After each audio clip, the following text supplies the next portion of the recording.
He wore no uniform, but carried a nation's power. The morning sun cast long shadows across Mapleton's courthouse steps as Elijah Carter adjusted his crimson tie. At 34, his face already carried the weathered determination of someone who'd fought twice as hard for half the recognition. His law degree from Howard University hung proudly in his modest office, a converted storage room at the back of Green Street, the only space anyone would rent to a black attorney in this town. "Good morning, Mr. Carter," Judge Phillips mumbled without looking up as Elijah passed him on the courthouse steps. "Good morning, Your Honor," Elijah replied with perfect diction and a slight nod. The same judge who addressed white attorneys as "counselor" with a handshake and backslap. Elijah pushed through the heavy oak doors, his presence drawing subtle glances. Some curious, some hostile, none welcoming. The courthouse clerk, Mrs. Winters, suddenly became fascinated with her typewriter when he approached. "I'm here to file these motions for the Jackson case," Elijah said, sliding the meticulously prepared documents across the counter. "Put them in the box." "I'll get to them when I can," she responded, still not meeting his eyes. Elijah knew what that meant. His filings would sit while others submitted later would be processed immediately. It was the same story everywhere in Mapleton: the bank that scrutinized his accounts, the restaurants where he was seated near kitchen doors, the potential clients who'd seek his counsel secretly, after dark. Yet each morning, Elijah Carter arrived at his office before dawn, suit pressed, shoes shined, case files memorized.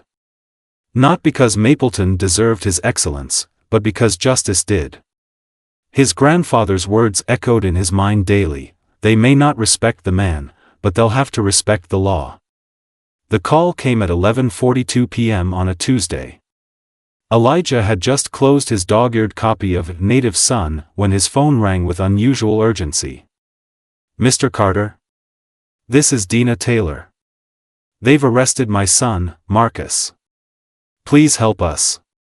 Her voice cracked with fear. By midnight, Elijah stood in the Mapleton police station, his leather briefcase clutched firmly in hand. The fluorescent lights buzzed overhead as Sergeant Reynolds sneered from behind the booking desk. Well. Look who's playing lawyer tonight," Reynolds said, leaning back in his chair. "Taylor boy's not going anywhere. Caught him red-handed breaking into the Wilson Pharmacy." "My client is entitled to representation," Elijah stated firmly. "I need to see him now." 20 minutes and 3 veiled threats later, Elijah sat across from Marcus Taylor, a skinny 17-year-old with a swollen eye and trembling hands. "I swear, Mr. Carter, I was at Zeke's house studying. We have a calculus test tomorrow. I never went near that pharmacy." Elijah studied the police report. The timing didn't add up. The supposed break-in occurred at 8:15 p.m., but Marcus's advanced placement study group had ended at 8:30, with 5 witnesses. "Did you ask for a phone call immediately?" Marcus nodded vigorously. They laughed. "Said I'd get one when they felt like it." Flipping through the hastily assembled evidence, Elijah noticed something strange. The security camera footage was listed as malfunction. The only evidence was Officer Brandt's testimony that he'd seen a black male teenager running from the scene. "Mr. Carter?" Marcus's voice dropped to a whisper. "This isn't about that pharmacy. Last week, I reported Officer Brandt for harassing my sister at the bus stop. The next day, my mom's car got ticketed 3 times." Elijah closed his notepad, a cold realization settling in his stomach. This wasn't just a wrongful arrest. This was retaliation. "I'm getting you out tonight, Marcus," Elijah promised, gathering his papers. "And then we're going to fight this all the way." As he left the interview room, Sergeant Reynolds blocked his path. "Save yourself the trouble, Carter. This one's going away for a while. Judge Marshall's already been briefed." Elijah straightened his tie. "Then I suggest you brief him again. Because tomorrow, the only thing going away will be these fabricated charges." Dawn broke over Mapleton as Elijah sat at his desk, surrounded by stacks of manila folders. 6 cases in the past month. All black defendants. All arrested by the same 3 officers. All with surprisingly similar patterns. The preliminary hearing for Marcus was scheduled for 9 a.m., but Elijah had been working since 4:30. Something about Sergeant Reynolds' confidence bothered him deeply. It wasn't just arrogance, it was certainty. A knock at his door startled him. Standing in the doorway was Tanya Williams, a courthouse janitor who kept the building spotless during the night shift. "Mr. Carter? Can I speak with you?" Her eyes darted nervously to the street outside. "Of course, come in." Elijah quickly closed the blinds, offering her privacy. Tanya placed a small digital recorder on his desk. "I was emptying trash in Judge Marshall's chambers last night. Reynolds and him were talking.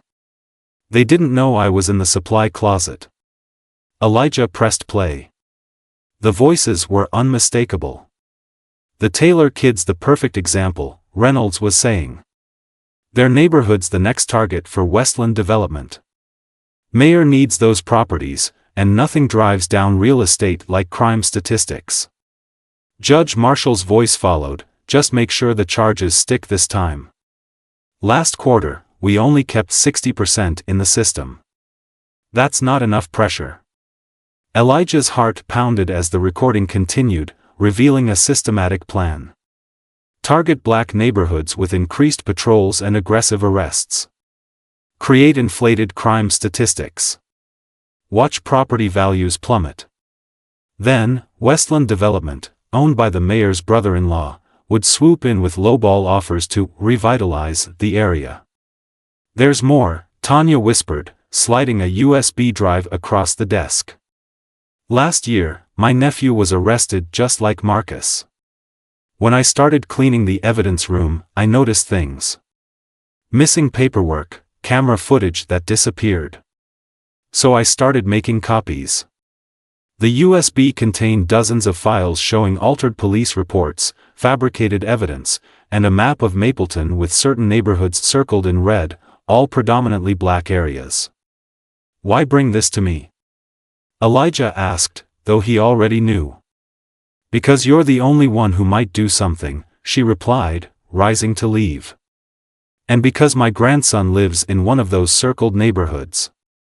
At 8:45, Elijah walked into the courthouse with 2 briefcases instead of his usual one.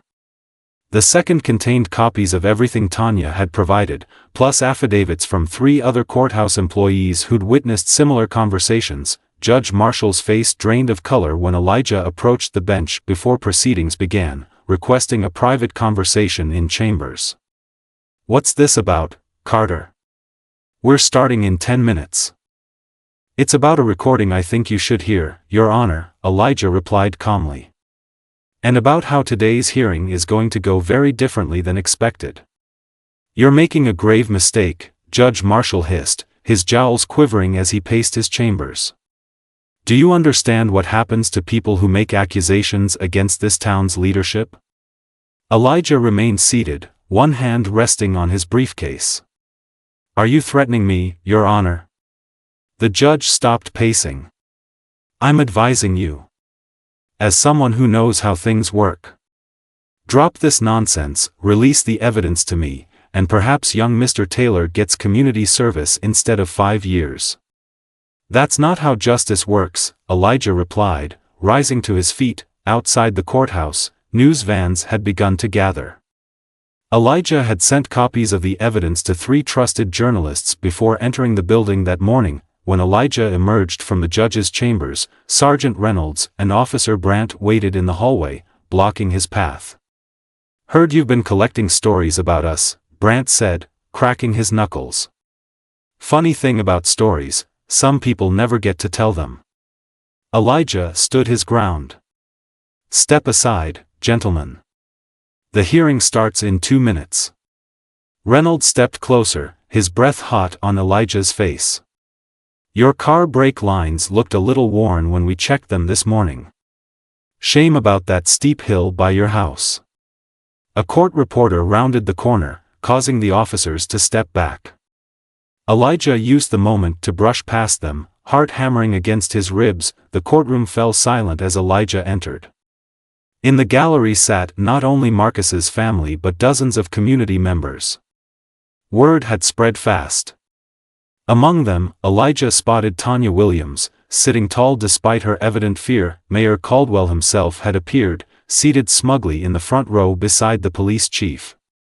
Their confidence radiated throughout the room, the confidence of men who had never lost. As Judge Marshall took the bench, his eyes locked with Elijah's in silent warning. The court clerk called the case, State versus Marcus Taylor. Elijah rose, straightening his tie. Your Honor, before we proceed, the defense moves to dismiss all charges against my client and requests an immediate investigation into police misconduct. The room erupted. Through the chaos, Elijah could see the mayor frantically whispering to his aide. Judge Marshall banged his gavel repeatedly. Mr. Carter, the judge bellowed. Approach the bench immediately. Elijah walked forward, aware that his every step carried the weight of a community's hopes. I'm ready, Your Honor, he said loudly enough for the gallery to hear. The question is, are you? 2 weeks later, Elijah stood on the same courthouse steps, this time surrounded by reporters, community members, and state investigators. The headline in the Mapleton Gazette said it all: corruption exposed, police chief, judge, and mayor indicted. Marcus Taylor stood beside Elijah, charges dismissed, his future restored. Behind them, dozens of families whose lives had been upended by false arrests and trumped-up charges waited for their own cases to be reviewed. Today isn't about one victory, Elijah declared, his voice carrying across the crowded square. It's about dismantling a system designed to criminalize and displace black citizens for profit. The evidence had been overwhelming. Once the recordings became public, 4 other courthouse employees came forward. Then police officers who'd been uncomfortable with the scheme but afraid to speak up. The state attorney general had personally taken over the investigation. Sergeant Reynolds and Officer Brandt had been arrested that morning. Judge Marshall had resigned in disgrace. Mayor Caldwell faced multiple federal charges. Mr. Carter, shouted a reporter. Will you be running for district attorney as people are suggesting? Elijah smiled, looking over at Tanya Williams, who now headed a community oversight committee for the police department. Right now, I'm focused on the 37 cases still pending review. Justice isn't a destination, it's a continuing journey. As the crowd dispersed, an elderly woman approached Elijah. She pressed something into his palm, a faded badge. This belonged to my father, she explained. He was Mapleton's first black police officer in 1952. Lasted 3 weeks before they ran him out of town. He always said someone would finish what he started. Elijah closed his fingers around the badge, feeling its weight, not just of metal, but of history, struggle, and now, possibility. The work continues tomorrow, he said, looking out at the changed landscape of his hometown. But today, we breathe. Today, we know that justice, however delayed, is still possible. As the sun set over Mapleton, something had shifted. Not just in its power structures or policies, but in its soul. The truth had emerged into the light, and with it, the first tentative steps toward healing.